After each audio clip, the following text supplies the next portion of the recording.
All right, in this video, we're going to take a look at programming lathe part 3.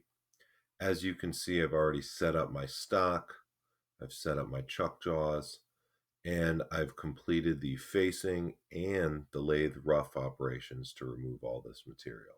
This is exactly the same as we've done on previous parts. The reason I chose this part to assign is because it does have a new type of feature. We see this kind of indentation into our part. And there are a couple strategies that you could use to machine that. A lot of it will depend on what tools you have available. But we cannot just go straight from a roughing operation into a finishing operation here because the roughing tool has such a large, low angle that it would not be able to successfully come in here and rough away material. Now, the finish tool does have a steep enough angle where it can actually make that transition. However, all this material has yet to be removed. So we need an operation to remove this material before we can successfully finish this part. We could use a left-handed tool and machine from the opposite direction than the right direction. In this case, we're going to use a grooving operation to rough clear this material away. Then we will jump to our finish operation. So to do that, we're going to go to groove. We are going to use a chain, and we're going to make a partial chain starting here and exiting the upper angle. We will use the groove center narrow tool. The default feeds and speeds are fine for this operation. Let's go and define our home position to D5, Z3, as we have with previous tools. And I'm going to go to groove shape parameters. Our default settings are good. We do want to check off use stock for outer boundary. And we want groove rough parameters. These default parameters are all good.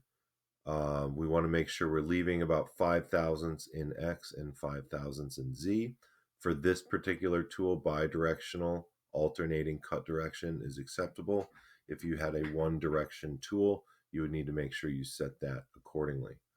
Groove finish parameters, we are going to change this to leaving 2 thousandths in X and 2 thousandths in Z, remembering that we are going to be doing a finish operation after this. Say OK, and we will see it drops the toolpaths right in there. If I were to quickly backplot that, we see the tool will come in, roughly remove all the material, finish the angles up, but remember it leaves 2 1,000ths. From this point, we can do a normal finish operation. I'm going to go through this quick. Finish, partial chain. I'm going to select my original chain to get the whole part. I'm going to use the finish tool, give it its home position.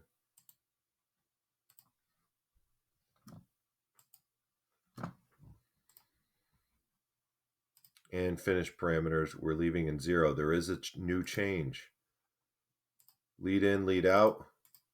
We want to change to our normal values. We need to go to plunge parameters. And we need to select the second option. This will force the tool to dive in to this little well in our part. So I'm going to select that. And OK, and you will see that now my finish operation comes in, starts, and will cut all the way around. The next operation is a normal cutoff operation to finish off the part.